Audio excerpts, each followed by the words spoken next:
I'm super excited to share with you a new feature we're calling Analytics.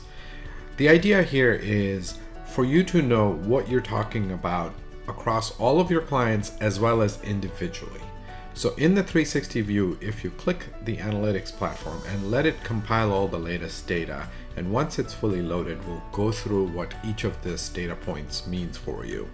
So we'll focus in on the topics right now.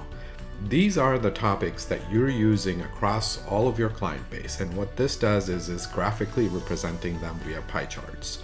So you can see we can now compare all of your clients against individual clients.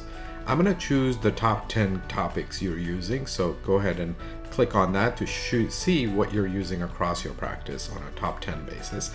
But now I'm going to put in a contact, just because what I want to know is what am I talking about across my one individual contact as well as across the entire practice that's represented on the left with all clients.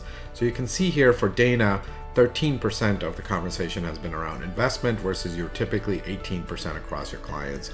Financial planning looks about the same in here. But this also gives you an opportunity to identify areas where you may be talking about something with a particular client, let's say estate planning, but across all of your clients, that's a very, very small percentage. It doesn't even hit 1%, and so it's not represented. Same thing with insurance here.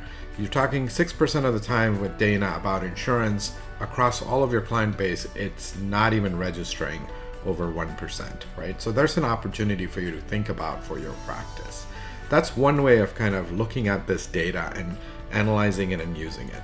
The other way is to actually look at this from a file prep perspective. If you have a client meeting coming up, you can instantly pull them up in here, and now you have a visual of what areas you've actually talked with them about, and perhaps there's opportunities to talk about other areas. In this case, it's tax, education, and financial planning only. There's no investments, there's no estate planning, so there's areas you could potentially bring up during a meeting.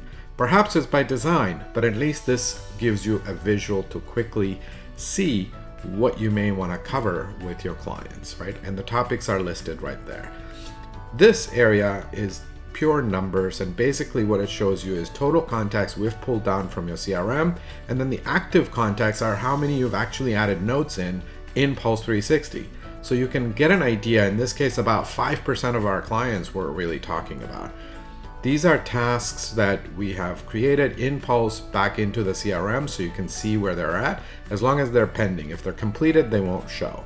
And these are client to-dos that we may have sent out emails to the clients and said, here are some items we need. So it's just the total of those numbers. The interesting one here is the average number of events. This is 12-month average of your number of meetings over the past 12 months, right, on a monthly basis. So you can kind of see how many meetings you're actually having. Is it 10, 20, or in this case 50? And then the time saved is whenever you use the library feature, we've calculated how much time it's saving you versus doing it manually, as well as creating tasks and all of that. So that's just a calculation of that. This past event chart is a quick fluctuation guide for you to see how you're having your meetings over time, right? Or in this case, year to date, and how they're fluctuating. So it's just a quick visual for you to understand where your more workload is. And then bottom here is just the number of emails or communications you have sent out that, or PDFs you've created. So this is a start of our analytics.